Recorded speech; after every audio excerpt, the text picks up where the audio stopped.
Hi there, welcome to Scrap and Coffee. And in today's my Scrappy Basics video, I'm going to show you two different ways of making a base page.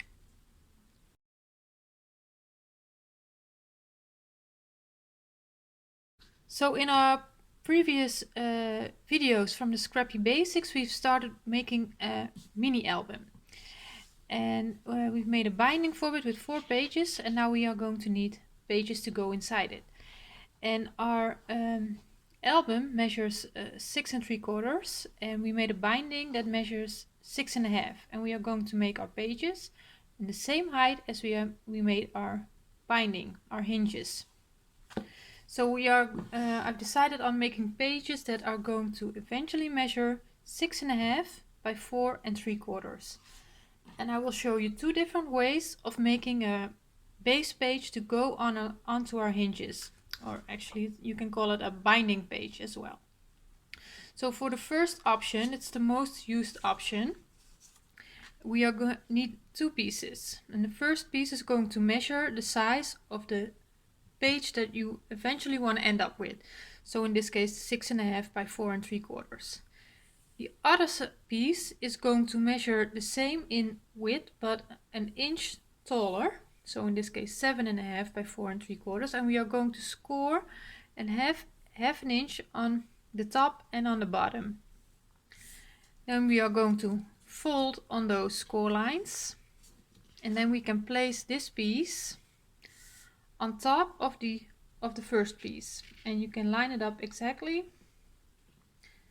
So it's pretty easy, pretty basic. We are going to line it up and we are going to stick that down. So let's do it. And I'm going to remove a little bit of the tape backing on one side.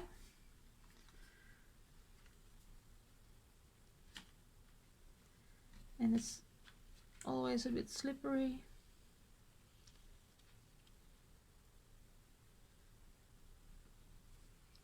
I haven't stick anything down yet. First I will make sure it's lined up on all 4 sides. Then I will stick it down, remove the rest of this tape backing, and then I can remove the tape backing on the other side as well. And stick that down. So what that gives us is like a tunnel page. And from this we can put all our ads on there. So this tunnel page can go onto one of our hinges on one side, and it's always good to make sure it fits.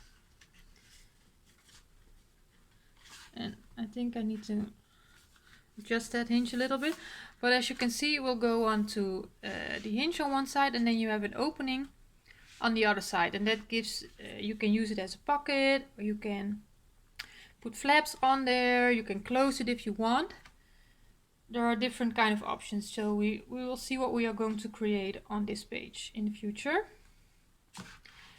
The other option you can do is you can make it out of one whole piece. And for that, in this case, I've got a piece that measures 9 1/2 by 7 inches. And on the 9 1/2 inch side, I made a score line at 4 3/4. That's the half of like the center of the 9 1/2 inches. And on the 7 inch side, I made a score mark at half an inch. So let me get that in the light.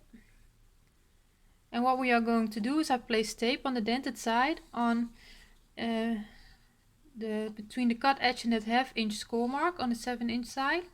But I only did it up until that score mark that we made at 4 3/4. And now we are going to cut away the other half inch. So I will show you how we do that. Let's get my scissors. And for cutting this piece away, you can use your paper trimmer to get a really nice straight cut.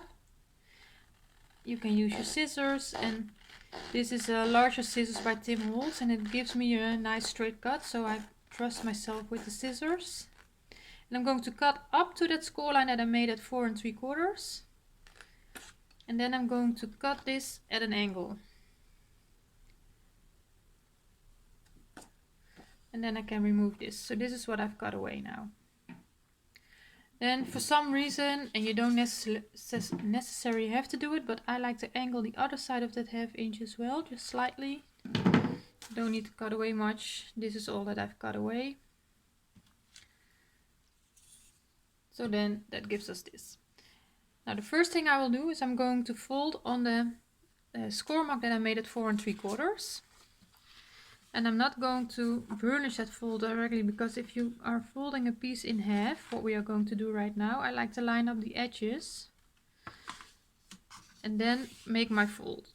Because sometimes your score mark is just a little bit off and then your edges are not nice and straight. I'm going to burnish that fold now, open it back up, and now I'm going to fold on that ½ inch towards that bumpy side. And also burnish that fold. So now we have our tape here, and we are going to remove the tape backing, and then we can stick this side down to the other side.